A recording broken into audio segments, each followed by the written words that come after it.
Gabbar is a back. आला शेवटी फिरून फिरून का होईना.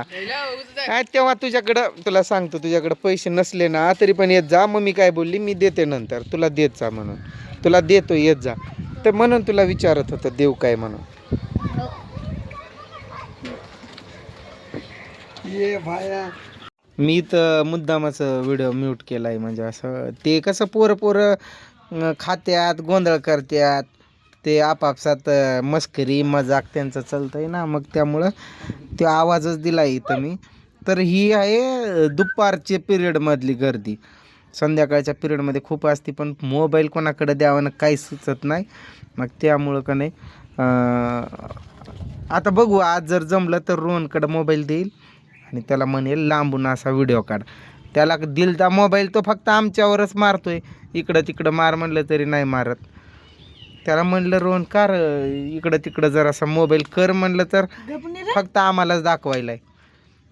आणि एक बारका आपला गब्बर येतो बघा वडापाव खायला रोज. त्याला म्हणलं तू आज का खात नाही. मित्रासोबत आला आणि गुपचूप उभा राहिला. म्हणलं काका पैसे नाही माझ्याकडं. म्हणलं देऊ का तुला नंतर दे. खा म्हणलं एक माझ्याकडून तरी. नको नको नंतर येतो म्हणला आणि परत येऊन खाऊन गेलाच तो. त्यामुळं असं असतंय बघा वडे वगैरे असंच डायरेक्ट आम्ही तळतो काढतो आणि देतो. आली आत्ता घरी आम्ही सगळं पॅक करून आलतो वडापाव घ्यायला. यांनी म्हणायला लागले काका आम्हाला 16 वडापाव. तोंड लपू नको तोंड काढ म्हणते काका 16 वडापाव काढून द्या. म्हणलं या मसाला होता आपल्याकडं थोडं शिल्लक बरं झालं. त्यांच्या नशिबात होतं. म्हणलं आता तुमच्या वहिनीला मोठे मोठे बनव आणि देऊन टाक यांना. हे आहेत 8-10 पोरं हे असं तोंड लपवतात त्यांना लाज वाटते म्हणून. सरकारीन बघलेला चालू आहे इथंच बनवतोय. आता दिवसभराचा राडा मसाला आणि फिसाला बनवल्याचा आता सगळं साफ करणार होतं पण सरक त्रिशा बघलेला असं काढून द्यायलोय त्यांना आम्ही. काय राडा आहे. पूजा म्हणत असेल हे पोरं मला दिवसभर किती त्रास देतात. बरं झालं कारण आपल्याकडं थोडं पीठ शिल्लक राहिलंच होतं. बरं झालं सगळं ॲडजस्ट झालं आता.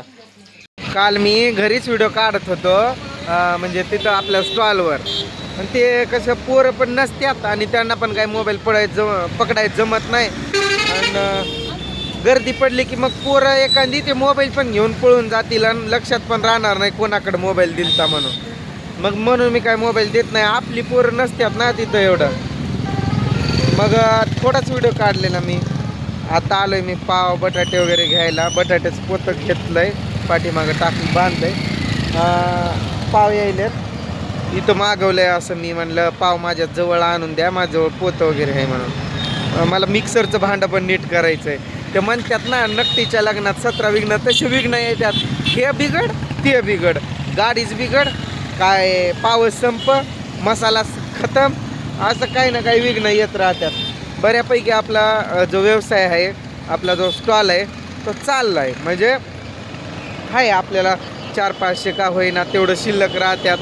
बस दोघांची हाजरी तेवढी समजायची. आपलं लोकांच्या इथं कामाला जाण्यापेक्षा ते बरं. आणि असं आम्ही आता काय पहिलं असं नाही. पहिले काय वाटलं माहिती आहे का 1-2 दिवस जाम गर्दी अफाट गर्दी पडली आणि 1-2 दिवस नॉर्मल. आम्ही विचार केला म्हणजे आम्हाला असं वाटायचं ना सततच गर्दी पडावी. मग मीच विचार केला. मीच पूजाला सांगितलं एखाद दिवशी जास्त होतं एखाद दिवशी कमी. मग आम्ही ते तसं नाराज राहायचं फिरायचं सगळं सोडून दिलं आहे. एकदम हॅप्पी राहतो. जेवढं का होईना 50 जाऊ 100 जाऊ किती का वडा जाय ना त्यात आम्हाला आनंद आहे. म्हणजे का आपल्याला ना त्या जागेचं भाडं आहे ना आपल्याला कोणता लाईट बिल भरायचं आहे ना कोणता आपल्याला हप्ता भरायचं आहे. आणि हे कोणी सांगितलं आहे आपल्या कल्याणच्या दादानी मला सांगितलं की काय कमी होऊ जास्त होऊ काय असं नाराज नाही राहायचं. तुला काही कोणत्या जागेचं भाडं द्यायचं आहे का लाईट बिल भरायचं आहे का तुझ्यावर कोणता हप्तेवाला येऊन म्हणणार आहे माझं पैसे दे. नाही मग काय जेवढं होईल ते तुझंच आहे. तुला किती तास ठेवायचं आहे चालू दुकान ते तुझ्या हातात आहे. तू मनाचा मालक आहे. तुला समज कटाळा आला चल बस करू बंद केला. तसं कामाला गेल्यावर आहे का नाही. मग त्यामुळं आम्ही सध्या हॅपी आहे. पाऊस सुरू झाला आहे रिमझिम रिमझिम. पाव पण तयार झाले आहेत, पण मीच मागवना, कारण पाव भिजतील ना तर खराब होतील. ते कसं पाव खराब झाले की मग आपला किती घाटा होतो ना. एक लादी खराब झाली म्हणजे 120 रुपये खराब झाले आपल्या. त्यापेक्षा थोडं थांबलेलं बरं, या उद्देशानं मी थांबलं आहे. असं काही सकाळी काही एवढा बदाबदा पाऊस नाही होणार आहे, असं काही जोरात नाही, पण थोडं चालू आहे. आणि ते मिक्सरचं जे दुरुस्तीचं दुकान आहे ते पण नाही चालू झालं ना अजून. 10 वाजता चालू होणार आहे ते, आता वाजल्यात 9:30. मग मी विचार केला उगाच थांबलेलंच बरं थोडा वेळ, म्हणजे पाऊस पण बंद होईल, पाव पण सुरक्षित राहतील, मिक्सरचं भांडं पण दुरुस्त होईल. रोज धाराशिव आहे मी, रोज. कंटाळा आलाय मला धाराशिवचा. असं वाटतंय पावाची विक्री मीच चालू करू की काय, आता घरीच बनवू की काय. जवळपास असावं एवढं 15 किलोमीटर रोज या जा यातच माझी हैराणी होऊन जाते. त्यांना म्हणलं घरी पोच करा, एखादा रुपये जास्त घ्या. ते म्हणतात आमच्याकडं माणसं नाही बाहेर पाठवायला. तिकडं आपल्या गावाकडं पण येते गाडी, पण ती 3 दिवसात येते. आणि 3 दिवसात म्हणजे ते शिळे पाव देऊन नाही जमत. ते 3 दिवसासाठी साठा ठेवायचा आणि तोच लोकांना द्यायचा. ते माझ्या बुद्धीला पण नाही पटत. आणि लोक गावातले काय नुसतं सकाळच्या पावाला पण. आता काल एक कस्टमर असा भेटला मला म्हणतोय पाव शिळ आहे की काय 2 दिवसाचं. आता मी रोज आणतोय. आता मला सांगा बेकरीतून मला कसा देतात हे मला पण माहीत नसणार आहे. पण ते पण काय एवढं, आता समजा त्यांच्याकडे शिल्लक असलं असतं तर आपण लवकर मागतो तर का दिलं नसतं काय त्यांनी. शिल्लक असल्यावर त्यांच्याकडं पण नसतं, ते वेळेवरच काढतात. एखाद्याला आधी फक्त त्यांच्याजवळ एक्स्ट्रा राहत असेल तर देव जाणे, पण नसते त्यांच्याकडं पण.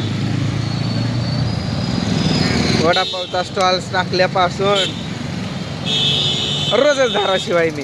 रोज कंटिन्यू, एक पण दिवस नाही की मी धाराशिवला आलो नाही. रोज.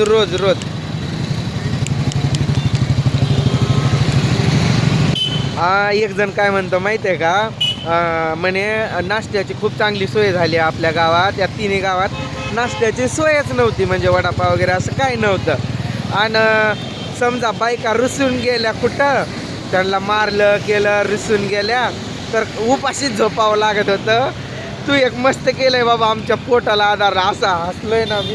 पण रिअल परिस्थिती म्हणजे काहीच नव्हतं तिथं आपल्या गावात. आता व्हायला लागले हळूहळू. आता आपण केलंय, एखादं त्याच्या पोटात आलं बाबा, मनात आलं आपल्याला पण करायचं, करतील असं असतंय.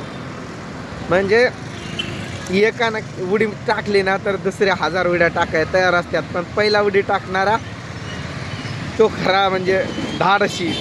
काय होईल काय नाही या विचारात बोलवतो आता पाव आलेला. कुठं असा एवढा बदा पाऊस तर आहे, थांबला पण ते भरभर होतं. ते पाव घेतो, मिक्सरचं भांडं नीट करतो आणि सीधा चले जाओ घर को.